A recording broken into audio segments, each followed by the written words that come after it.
ljudi, ja sam Tomi, u ovom tutorialu ću vam pokazati kako renderovati i izbaciti video na YouTube. Pa šta vam prvo treba? Treba vam jedan program koji se zove Camtasia Studio 8.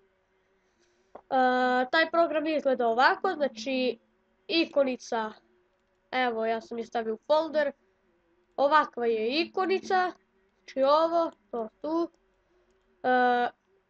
to otvorite i izaći će vam preko radne površine ovakav, kao neki prozor veliki. Program će vam ovako izgledati. Kako snimati? Znači idete na record screen, tu kliknete. Ja već snimam pa ne mogu da vam pokažem. Znači otvorit će vam nešto ovako sa desne strane. Evo vidite, to ovako izgleda. Evo.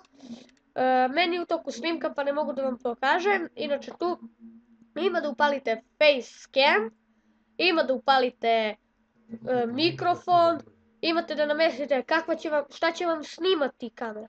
Da li će biti full screen ili će snimati samo jedan predeo.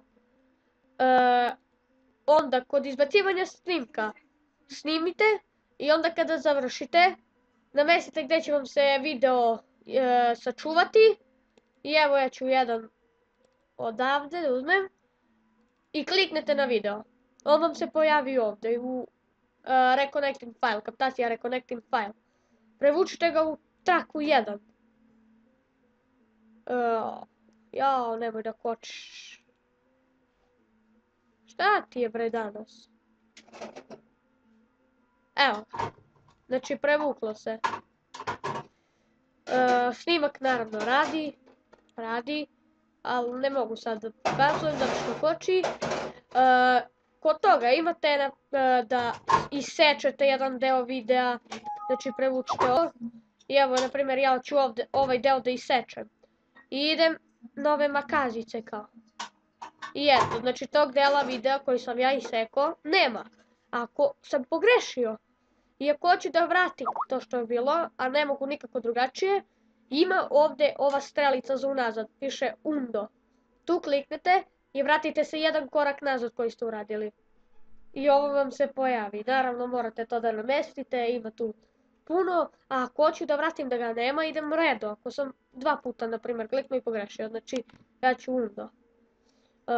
Onda ima ovdje,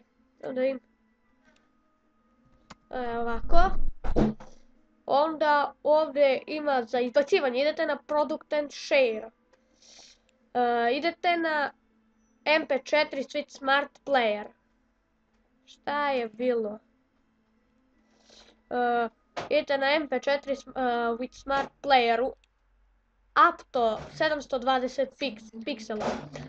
Znači idete dalje, ovdje namestite kako će video da vam se zove, evo ja ću stavim se EP1.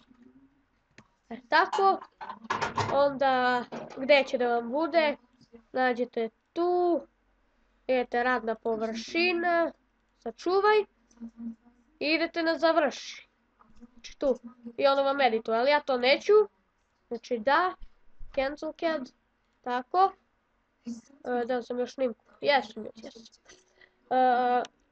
Onda će vam nešto izaći, evo ovako, beži me. Kad uđete, onda uđete na YouTube.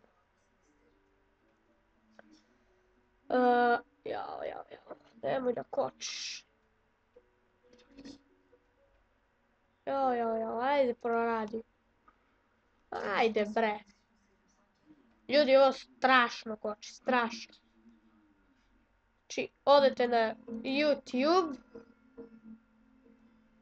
Ajde bre više. Mnogo me nervira što koči, jel dobro? Rešit se i to. Daj. Kad ste otišli na YouTube i odete na vaš kanal, znači piše vam moj kanal, kliknete tu. Evo ovako, ovo je moj kanal. Izvinite, idete na otpremi, tu kliknite da bi otpremili video. Šta sad? Ovdje vam piše izaberite datoteke za otpremanje. Kliknite na, znači ovo ništa ne dirajte ovo, kliknite na ovu strelicu, to, i nađete video, evo ja ću da nađem onaj moj, evo desi, imam ga tu negde, desi bre, idem u, ne znam ili sam sačuvao ovdje, ne, samo malo računar, evo računar, onda u C, program files, ne znam gdje mi je ono. Nije bitno, tu ubacite bilo koji video, znači bilo koji, znači, evo, ubacite bilo koji video. Ono što ste snimili, što želite da izbacite, ovdje vam, znači u osnovne informacije, jedno ovo prvo, kucate ime, evo, stavite, znači kako, na primjer, to ako izbacujete i stavite, znači bilo koje ime, bilo šta, kako da vam se zove video. U opisu to je kao description, tu stavite link od Facebooka za like, znači stavite neke linkove za drugi video zapis, stavite nešto što želite. Ovo znači ne dirajte, neka bude znači javno. I imate ovdje napredna podešavanja, uđite tu. Sad, ovdje u 3D podešavanja, kliknite tu. Idi napravi 3D verziju ovog video snimka, znači nema ništa drugo nego napravi 3D verziju ovog video snimka, tu kliknite. I šta još? Šta još? Pa ništa više. I to je to. Kada to uradite, idete tu objavi video i on se objavi, znači ja neću. On se trenutno otprema, sačekajte da se završi, onda idete na objavi i to je to. Znači tako završite i on vam izađe na vaš YouTube kanal. Šta još ima? Pa ništa više, sve sam vam pokazao. To je to ljudi, to je to bilo što se tiče ovog snimka. Link za skidanje Camtasia Studio 8 bit će u descriptionu. Hvala na gledanju, lajkujte, subscribeujte, šerujte kome se svidjelo.